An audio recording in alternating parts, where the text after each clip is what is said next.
வணக்கம். 2024 நவம்பர் 17 ஞாயிற்றுக்கிழமை அதிகாலை நிலவர வானிலை பதிவு. அதிகாரப்பூர்வ வானிலை அறிக்கைக்கும் இந்திய வானிலை ஆராய்ச்சித்துறை அறிக்கையை பார்க்கவும். இன்றைய அறிக்கையில் கடந்த 24 மணி நேர அதிகபட்ச மழை பொழிவு மாவட்ட வாரியாக பார்த்துவிட்டு, வானிலை அமைப்பு இன்றைக்கு மழை நாளைக்கு மழை எங்கெங்கே எல்லாம் பார்த்துவிட்டு, அடுத்த நிகழ்வு எப்படி, அடுத்த தீவிர நிகழ்வு மாத இறுதி 26ஆம் தேதி தீவிர நிகழ்வு எப்படி என்பதையெல்லாம் இதில் விரிவாக பார்ப்போம். கடந்த 24 மணி நேர மழைப்பொழிவை பொறுத்த வரைக்கும் முதல்ல அரியலூர் மாவட்டம் எடுத்துக்கிட்டீங்கன்னா, குருவாடி 51 மில்லிமீட்டர், அரியலூர் தாலுகா அலுவலகம் 42 மில்லிமீட்டர். மேலும் அந்த மாவட்டத்தில் நிறைய இடங்களில் மழை பொழிந்திருக்கிறது. 1 சென்டிமீட்டருக்கு மேலே 7-8 இடங்களில் பொழிந்திருக்கிறது. அடுத்தபடியாக செங்கல்பட்டு மாவட்டம் Seyyur 44 millimetre, Mamallapuram PWD 42 millimetre, Madurantakam 36 millimetre. மேலும் திருக்கழுக்குன்றம் 21 மில்லிமீட்டர். சென்னை எடுத்துக்கிட்டீங்கன்னா உத்தண்டி 51 மில்லிமீட்டர், சோழிங்கநல்லூர் 50 மில்லிமீட்டர். மேலும் சோழிங்கநல்லூரில் மேலும் ஒரு பகுதி 30 மில்லிமீட்டர். Adyar park 14 millimetre. இன்றும் மழைப்பொழிவு இருக்கிறது. அங்கே அந்த மாவட்டத்தில் நிறைய இடங்கள் மழை இருக்கிறது. கோயம்புத்தூர் மாவட்ட மழைப்பொழிவு கிடைக்கப்பெறவில்லை. கடலூர் மாவட்ட மழைப்பொழிவு கிடைக்கப்பெறவில்லை. மேலும் தருமபுரி மாவட்டம் ஒகேனக்கல் ஃபாரஸ்ட் டிபி 24 மில்லிமீட்டர், மரந்தகல்லி டிபி 17 மில்லிமீட்டர். மேலும் திண்டுக்கல் மாவட்டம் Chatrapatti Oddanchatram 54 millimetre, Kodaikanal boat club 31 millimetre, Palani 28 millimetre, Kodaikanal 28 millimetre, Nilakottai 24 millimetre. Erode மாவட்டம் ஈரோடு 27 மில்லிமீட்டர், பவானி 15 மில்லிமீட்டர். அந்த மாவட்டத்தில் இன்னும் மழைப்பொழிவு இருக்கிறது. கள்ளக்குறிச்சி மாவட்டம் அரியலூர் கேம்ப் ஆபீஸ் 25 மில்லிமீட்டர். மேலும் கடவூர் 24 மில்லிமீட்டர், உளுந்தூர்பேட்டை 20 மில்லிமீட்டர். மேலும் அந்த மாவட்டத்தில் நிறைய இடங்களில் மழை இருக்கிறது. காஞ்சிபுரம் மாவட்டம் உத்திரமேரூர் 37 மில்லிமீட்டர். மேலும் அந்த மாவட்டத்தில் நிறைய மழை இருக்கிறது. கன்னியாகுமரி மாவட்டம் நேற்றுக்கு குறைவான மழை தான் கன்னியாகுமரியில். அடுத்தபடியாக கரூர் மாவட்டத்திலையும் குறைவான மழை தான். கிருஷ்ணகிரி மாவட்டம் கேஆர்பி அணை 26 மில்லிமீட்டர், பரூர் 20 மில்லிமீட்டர், கிருஷ்ணகிரி தாலுகா அலுவலகம் 17 மில்லிமீட்டர். மேலும் ஊத்தங்கரை ராயக்கோட்டை எல்லாம் 15 மில்லிமீட்டர், தளி 15 மில்லிமீட்டர் மழை பொழிவு இருக்கிறது. மதுரை மாவட்டம் கீழ்நிலை 26 millimetre, Ezhumalai 13 millimetre, கல்லந்திரி 10 millimetre, Usilampatti 10 millimetre. இன்னும் இந்த மாவட்டத்தில் மழை இருக்கிறது. மயிலாடுதுறை மாவட்டம் நாகப்பட்டினம் மாவட்டம் மழை பொழிவு கிடைக்கப்பெறவில்லை. மேலும் நாமக்கல் மாவட்டம், இதெல்லாம் இந்த கிடைக்கப்பெறாத மாவட்டம் தான் அதிகபட்ச மழை பொழிவு பொழிந்தது. அதனால் ப்ரிப்பேர் செய்வதில் கொஞ்சம் தாமதம். அதுபோல் நாமக்கல் மாவட்டம் Kumarapalayam 24 millimetre, Paramathivelur 17 millimetre, Tiruchengode 14 millimetre, Mohanur 10 millimetre, Namakkal 10 millimetre. Perambalur மாவட்டம் Veppanthattai 30 millimetre, தழுதலை 18 millimetre, Chettikulam 11 millimetre, Perambalur 11 millimetre. மேலும் புதுக்கோட்டை மாவட்டம் ஆவுடையார் கோவில் 28 மில்லிமீட்டர், திருமயம் 27 மில்லிமீட்டர். மேலும் Adhanakottai 23 millimetre, Karambakudi 19 millimetre, Kandharvakottai 12 millimetre, Perungalur 11 millimetre. மேலும் ராமநாதபுரம் மாவட்டம் திருவாடானை 10 மில்லிமீட்டர், ராமநாதபுரம் 10 மில்லிமீட்டர் தான் குறைவான மழை. மேலும் ராணிப்பேட்டை மாவட்டத்தில் கலவை பீடல்வெடி 42 மில்லிமீட்டர், சோழிங்கல் 12 மில்லிமீட்டர். இந்த மாவட்டத்தில் மழை இருக்கிறது. சேலம் மாவட்டம் சங்கரிதுர்க் 29 மில்லிமீட்டர், தலைவாசல் 17 millimetre, Attur 10 millimetre, Veeraganur 10 millimetre. அந்த மாவட்டத்தில் இன்னும் மழை இருக்கிறது. சிவகங்கை மாவட்டம் சிங்கம்புணரி 11 மில்லிமீட்டர், கம்மி தான். ஆனால் அந்த மாவட்டத்தில் சிவகங்கையில் மழை இருக்கு. அடுத்தபடியாக தென்காசி மாவட்டம் கடனா நதி அணை 52 மில்லிமீட்டர். மேலும் செங்கோட்டை 28 மில்லிமீட்டர், குண்டார் அணை 27 மில்லிமீட்டர், ஆய்குடி 27 மில்லிமீட்டர், ராமாநதி அணை 21 மில்லிமீட்டர், தென்காசி 16 மில்லிமீட்டர். மேலும் கருப்பாநதி அணை செக்ஷன் 10 மில்லிமீட்டர். மேலும் தஞ்சாவூர் மழைப்பொழிவு எதிர்பார்க்கிறேன், இன்னும் கிடைக்கப்பெறவில்லை. நீலகிரி மாவட்டம் Kundah bridge 25 millimetre, Kilkotagiri 23 millimetre, Cherumulli Chamraj Nagar estate 21 millimetre, Coonoor 19, Avalanche 19, Kodanad 18, Villimalai estate 18. மேலும் நிறைய இடங்களில் இந்த மாவட்டத்தில் மழை இருக்கிறது. மேலும் பார்த்தீங்கன்னா தேனி மாவட்டத்தில் ஆண்டிப்பட்டி 46 மில்லிமீட்டர், வைகை அணை 12 மில்லிமீட்டர், மஞ்சளாறு 12 மில்லிமீட்டர். இன்னும் இந்த மாவட்டத்தில் மழை இருக்கிறது. திருச்சிராப்பள்ளி மாவட்டம் லால்குடி லால்குடி வட்டம், Lalgudi taluka, Pullambadi 49 millimetre, Thenparanadu 38 millimetre, Kalakudi 26 millimetre, Sirugudi 20 millimetre, Manapparai 18 millimetre, Koppampatti 15 millimetre, Tiruchirappalli நகரம் 14 மில்லிமீட்டர், துவாக்குடி 12 மில்லிமீட்டர், திருச்சி விமான நிலையம் 10 மில்லிமீட்டர், தாத்தையாங்கார்பேட்டை 10 மில்லிமீட்டர். மேலும் அந்த நம்மளூர், குட்டப்பட்டு உள்ளிட்ட பல இடங்களில் மழை இருக்கிறது. திருவாரூர் மாவட்டம் Needamangalam 24 millimetre, 25 millimetre, Kudavasal 21 millimetre, Muthupettai 20 millimetre, Valangaiman 18 millimetre, Thiruvarur taluka அலுவலகம் 17 மில்லிமீட்டர், மன்னார்குடி 13 மில்லிமீட்டர். இது தாலுகா அலுவலகத்தில். ஆனால் அருகருகே நிறைய வேறுபாட்டுடன் மழை.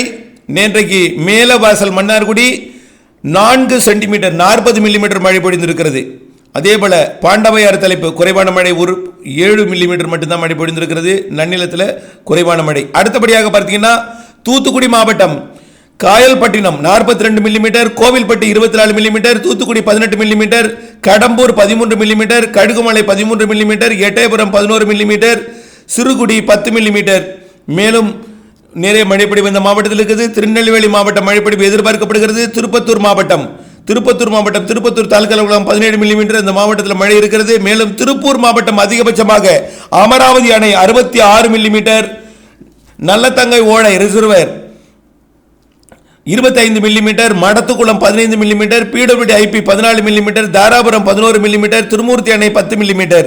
மேலும் காங்கேயம் உள்ளிட்ட பகுதிகளிலும் மழைப்பொழிவு இருக்கிறது. மேலும் அடுத்ததாக பார்த்தீங்கன்னா திருவள்ளூர் மாவட்டம் குறைவான மழைப்பொழிவு பூண்டில. அடுத்தபடியாக பார்த்தீங்கன்னா திருவண்ணாமலை மாவட்டம் Cheyyar 52 millimetre, Kilpennathur 40 millimetre, Kalasapakkam 35 millimetre, Thandarampattu 33 millimetre, Polur 32 millimetre, Arani 32 millimetre, Chethupattu 30 millimetre, Vandavasi 29, Jamunamarathoor 27, Thiruvannamalai 23, Chengam 17, Vembakkam 17. மேலும் வேலூர் மாவட்டம் மழைப்பொழிவு எதிர்பார்க்கப்படுகிறது. விழுப்புரம் மாவட்டம் அதிகபட்சமாக செம்மேடு 64 மில்லிமீட்டர், மரக்காணம் 62 மில்லிமீட்டர், செஞ்சி 51, திண்டிவனம் 45, நேமூர் 44, முண்டியம்பாக்கம் 35, வல்லம் விழுப்புரம் மாவட்டம் வல்லம் 35, கஞ்சனூர் 34, அனந்தாபுரம் 31, அவலூர்பேட்டை 31, சூரப்பட்டு 25, கெடார் 23, வானூர் 22, கோலியனூர் 20, வலவனூர் 18, வளத்தி 15, முகையூர் 15, மணம்பூண்டி 12. மேலும் மழைப்பொழிவு பார்த்தீங்கன்னா விருதுநகர் மாவட்டம் அதிகபட்சமாக சிவகாசி ஆர்டிஓ ஆபீஸ் 25, காரியாப்பட்டி 19, ராஜபாளையம் 13, விருதுநகர் 10. இப்படி மழைப்பொழிவுகள். இதில் மயிலாடுதுறை மாவட்ட மழைப்பொழிவு கிடைக்கப்பட்டிருக்கிறது. ஆனைக்காரன் சத்திரம் 20 மில்லிமீட்டர். மேலும் மணல் மேடெல்லாம் குறைவான மழைப்பொழிவு இருந்தது. இன்னும் நிறைய இடங்கள் மழைப்பொழிவு கிடைக்கப்பெறவில்லை. அதுதான் அதிகபட்ச மழைப்பொழிவு பதிவாகி இருக்கிறது, தாமதம் அடைகிறது. ஓகே, அறிக்கைக்குள் போவோம்.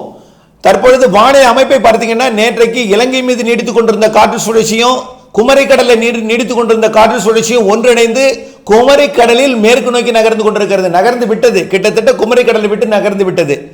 அதாவது நிலநடுக்கோட்டு இந்திய பெருங்கடலிலே தென் கிழக்கு அரபிக்கடல், அதாவது லட்சத்தீவு மாலத்தீவு இடைப்பட்ட பகுதியை நோக்கி நகர்ந்து கொண்டிருக்கிறது.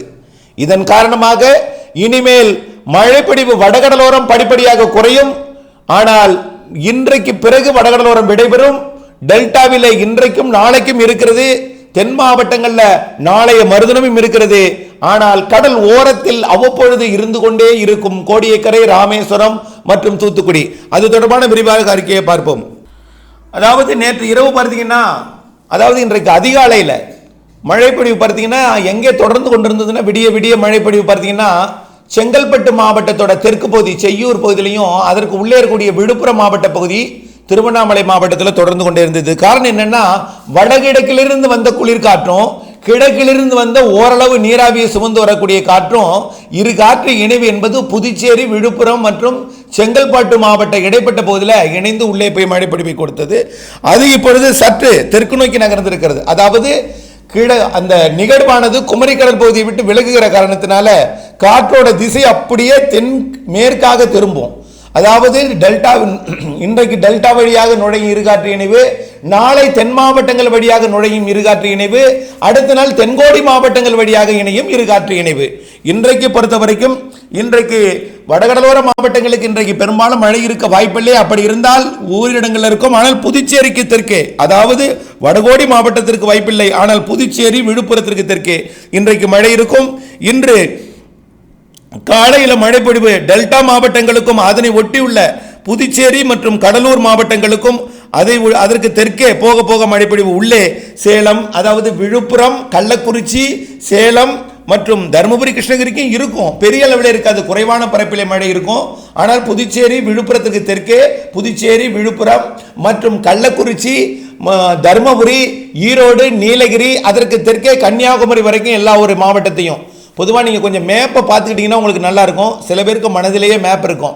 இப்படி சொன்னால் அதெல்லாம் டீட்டெயிலாக எல்லா மாவட்டத்தையும் சொல்கிறேன்னா ரொம்ப டைம் எடுக்கும். அதனால தான் சொல்கிறேன், விழுப்புரம் மற்றும் கடலூர், புதுச்சேரி இந்த மாவட்டங்களுக்கு தெற்கே உள்ள மாவட்டங்கள் எல்லாமே, அந்த மாவட்டமும் அரியலூர், பெரம்பலூர், மயிலாடுதுறை, திருவாரூர், தஞ்சாவூர், நாகப்பட்டினம், காரைக்கால், திருச்சி, நாமக்கல், சேலம் மற்றும் தருமபுரி, அப்படியே ஈரோடு, நீலகிரி, கோயம்புத்தூர், திருப்பூர், கரூர், திண்டுக்கல், புதுக்கோட்டை, சிவகங்கை, ராமநாதபுரம், மதுரை, தேனி, விருதுநகர் மற்றும் தூத்துக்குடி, திருநெல்வேலி, தென்காசி, கன்னியாகுமரி ஆகிய மாவட்டங்கள் மழைப்பொழிவு இன்றைக்கு இருக்கும். விட்டு விட்டு விட்டு விட்டு மழைப்பொழிவு கொடுக்கும். காலையில் வெயில் காணப்பட்டிருந்தாலும் இந்த வெயில் தான் மழையை உண்டு பண்ணும். வருவது குளிர்காற்று, வடகிழக்கிலிருந்து வருவது குளிர்காற்று, கிழக்கிலிருந்து வருவது ஓரளவு நீராவியை சுமந்து வரும் காற்று. அந்த ஓரளவு நீராவியை சுமந்து வரும் காற்று தற்பொழுது கடற்பகுதியில் மழைப்பொழிவை கொடுத்து கொண்டிருக்கிறது. இன்னும் சற்று நேரத்தில், அதாவது பொழுது விடிந்த பிறகோ அல்லது காலை ஒரு 10 மணிக்கு மேலே நன்றாக வெயில் வந்ததும் டெல்டா மாவட்டங்கள் மற்றும் கடலூர் உள்ளிட்ட மாவட்டங்களில், காரைக்கால் உள்ளிட்ட பகுதிகளில் மழைப்பொழிவு தொடங்கும். அந்த மழைப்பொழிவு அப்படியே உள்ளே விழுப்புரம் மாவட்டத்துக்கு தெற்கே உள்ள எல்லா மாவட்டங்களுக்குமே, அதே போல நாமக்கல், சேலம் மற்றும் தருமபுரி மாவட்டத்துக்கு தெற்கே உள்ள மாவட்டங்கள், அந்த மாவட்டங்களுக்கும் தெற்கே கன்னியாகுமரி வரைக்கும், மேற்கு தொடர்ச்சி மலை, பாலக்காட்டு, கணவாய்க்கும், அதே போல கோயம்புத்தூர், திருப்பூர் மற்றும் திண்டுக்கல், கரூர் மாவட்டங்களுக்கும் இன்றைக்கு மழைப்பொழிவை கொடுக்கும். ஆகவே இன்றைய மழைப்பொழிவும் நேற்றைக்கே திருமூர்த்தியில 66 மில்லிமீட்டர் மழை பொழிந்திருக்கிறது. அதுதான் நம்பர் 1 இடத்தை பிடித்திருக்கிறது திருப்பூர் மாவட்டம். ஆகவே இப்படிப்பட்ட மழைப்பொழிவுகள் இன்றைக்கு மேற்கு தொடர்ச்சி மலைப்பகுதிகளில் பதிவாகும். பெரும்பாலும் மழைப்பொழிவு திருநெல்வேலி, தென்காசி, தேனி, மதுரை மற்றும் கொடைக்கானல் மலைப்பகுதி, இந்த பகுதிகளில் இன்றைக்கு மழைப்பொழிவு எதிர்பார்க்கலாம். மதுரை மற்றும் பாவட்டில் டெல்டா மாவட்டங்களுக்கும், டெல்டா மாவட்டங்களில் மதிய மழைப்பொழிவு, மதிய மாலை இரவிலே மேற்கு தொடர்ச்சி மலை மாவட்டங்களில் மழைப்பொழிவு இருக்கும். இது மேற்கு நோக்கி நகர்கிற காரணத்தினால மேலும் இந்த காற்று தமிழ்நாடு ஊடாக நுழையும் வழித்தடத்தை மாற்றி நாளை டெல்டாவிற்கு தெற்கு புறம் இருக்கக்கூடிய மாவட்டங்கள் வழியாக நுழையும். அதாவது டெல்டாவிற்கு தெற்கே கூடிய மாவட்டங்கள் புதுக்கோட்டை, சிவகங்கை, ராமநாதபுரம் மற்றும் திண்டுக்கல், மதுரை, தேனி மற்றும் தூத்துக்குடி, திருநெல்வேலி, கன்னியாகுமரி, தென்காசி மாவட்டங்களுக்கு நாளை மழை இருக்கும். ஆகவே இன்றைக்கு வடகோடி விடை, நாளை டெல்டாவிற்கு வடக்கே விடை, அடுத்த நாள் அதாவது நாளைய மறுநாள், அதாவது நாளை மட்டும் மதுரைக்கு டெல்டாவிற்கு தெற்கே மழை இருக்கும். நாளைய மறுநாள் 19ஆம் தேதி மதுரைக்கும் விடை பெற்றுவிடும். 20ஆம் தேதி தென்கோடியில் மட்டும் மழை இருக்கும். குறிப்பாக வரக்கூடிய நாட்களிலே மேற்கு தொடர்ச்சி மலையில இன்னைக்கு நாளைக்கு மட்டும்தான். அந்த தென்கோடி 20ஆம் தேதி மழை மேற்கு தொடர்ச்சி மலைக்கு கிடைக்காது. காரணம் என்னன்னா, அடுத்த காற்று சுழற்சி இலங்கைக்கு தெற்கு புறம் வரை இருக்கிறது 20ஆம் தேதி வாக்கில், 21ஆம் தேதி வாக்கில். ஆகவே காற்று அப்படியே அரபிக்கடல் நோக்கி பயணித்துக் கொண்டிருக்கூடிய காற்று அப்படியே படிப்படியாக திசை மாற தொடங்கிடும். அதாவது தமிழ்நாட்டின் தரைவழி ஏறி அரபிக்கடலுக்கு போய் கொண்டிருக்கும். பிறகு தென் மாவட்ட தரைவழி அரபிக்கடல் போகும். பிறகு குமரிமுனை வழியாக அரபிக்கடல் போகும் 20ஆம் தேதி. பிறகு என்ன ஆகும்னா, அப்படியே அரபிக்கடல் நோக்கி போகாமல் குமரி முனை தொட்டு அப்படியே கிழக்கு நோக்கி திரும்பி இலங்கைக்கு தெற்கு புறம் வரக்கூடிய காற்று சுழற்சி நோக்கி திரும்பிவிடும். இதனால மழை பொழிவு 20ஆம் தேதிக்கு பிறகு கோடியக்கரை முனை, ராமேஸ்வரம் மற்றும் தூத்துக்குடி, ராதாபுரம், திருநெல்வேலி மாவட்ட கடலோர பகுதிகளில் மட்டும் இருக்கும். 20ஆம் தேதிக்கு மேல 21, 22, 23 தேதிகளிலும் மழை இருக்கும். ஆனால் 24ஆம் தேதி வரைக்கும் கடலோரத்தில் மழை இருக்கும். 22, 23 தேதிகளிலே இலங்கைக்கு தெற்கே வரக்கூடிய அந்த காற்று சுழற்சி கொஞ்சம் தீவிரமாக குமரி கடல் பகுதிக்கு வரலாம். அதனால 22, 23 தேதிகளிலே சென்னை 23, 24, 22, 23ஆம் தேதி ஏற்கனவே சென்னைக்கு நாளை இன்றைக்கே விடைபெற்று விட்டது. மழை இருக்கும் ஒரு சில இடங்கள்ல. ஆனால் கடலோரத்தில் ஆங்காங்கே இருக்கலாம். இதில் பெருமழை வாய்ப்பில்லை. மீண்டும் மழைனா 22ஆம் தேதி சென்னைக்கு மீண்டும் ஒரு 21ஆம் தேதியோ அல்ல 22ஆம் தேதியோ கடலோரத்தில் தொடங்கும் மழை 3 நாட்களுக்கு 2 நாட்களுக்கு கண்டிப்பாக 22, 23, 24ஆம் தேதி சென்னை, திருவள்ளூர், காஞ்சிபுரம் மற்றும் செங்கல்பட்டு, விழுப்புரம், புதுச்சேரி, கடலூர், மயிலாடுதுறை மற்றும் நாகப்பட்டினம், திருவாரூர், தஞ்சாவூர், புதுக்கோட்டை, சிவகங்கை மற்றும் ஒட்டுமொத்த தென் மாவட்டங்கள் திருநெல்வேலி, கன்னியாகுமரி, தூத்துக்குடி, தென்காசி, மதுரை மற்றும் தேனிக்கு இருக்காது, இந்த பக்கம் இருக்கும். அதாவது விருதுநகர் கிழக்கு பகுதி, திருநெல்வேலி கிழக்கு பகுதி மற்றும் தென்காசி கிழக்கு பகுதி மற்றும் கன்னியாகுமரி, கன்னியாகுமரியோட கிழக்கு பகுதி தான் தூத்துக்குடி மற்றும் விருதுநகர் கிழக்கு, ராமநாதபுரம், சிவகங்கை, மதுரை கிழக்கு பகுதி மற்றும் புதுக்கோட்டை, டெல்டா மாவட்டங்கள் மற்றும் அரியலூருக்கு கிழக்கே உள்ள மாவட்டங்களுக்கு 22, 23, 24 தேதிகளில் மழை இருக்கும். ஆனால் அது பெருமழை எல்லாம் கிடையாது. வடகிழக்கு காற்று, குளிர்காற்று தான் வரும். அதிகாலை நேரத்தில் கிழக்கு காற்றும் வரும், வடகிழக்கு காற்று வரும். அந்த கிழக்கிலிருந்து வருவது குறைந்த நீராவியை சுமந்து வரக்கூடிய காற்று, வடகிழக்கிலிருந்து வருவது குளிர்காற்று. இரண்டும் கடலோரத்தில் மழை பொழிப்பை கொடுப்பதற்கு அதுதான் காரணம். சிஸ்டம் காற்றை உள்ளே கொண்டு போகாமல் இலங்கையை நோக்கி திருப்புகிற காரணத்தினால உள் மாவட்டங்களுக்கு அந்த நேரத்தில் மழை இருக்காது.